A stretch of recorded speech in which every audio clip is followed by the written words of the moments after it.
Deadly explosives are vanishing from military bases all across the country.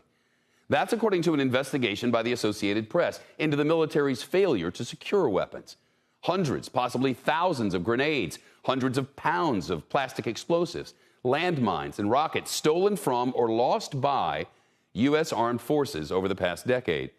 AP found troops would forge records to cover up the thefts and fail to report explosives as missing.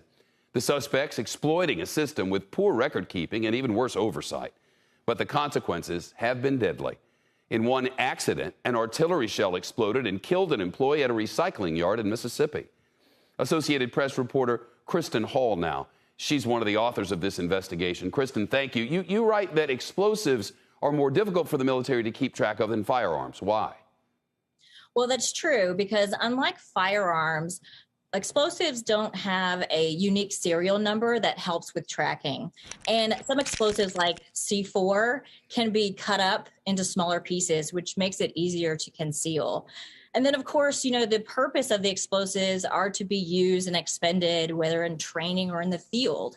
And so we found in investigative records that some people with access to those explosives know how to forge documents or fake documents and say they were expended to cover up their theft. Your team previously reported that about 2,000 military firearms have also been lost or something like lost in that same time frame. Why is there not more accountability with military weapons in general? Well, we have been looking at this issue for several years when we first started seeing soldiers being arrested for stealing weapons and explosives. And we tried to get information out of the services, and they weren't always willing to give that or even have that information readily available. We filed dozens of records requests. We looked at investigative files, hundreds of files, and we talked to military experts. But one thing that kept coming up over and over again was poor record keeping was hampering investigations. Oftentimes, investigators didn't know explosives were missing until they found those explosives where they shouldn't be, like that situation in Mississippi, like another situation where high school kids stumbled upon explosives outside of Camp Lejeune. Wow. In response to all of this AP reporting, Congress reports it's now planning to require the military to give lawmakers detailed loss and theft reports every year. From your reporting, is that a fix?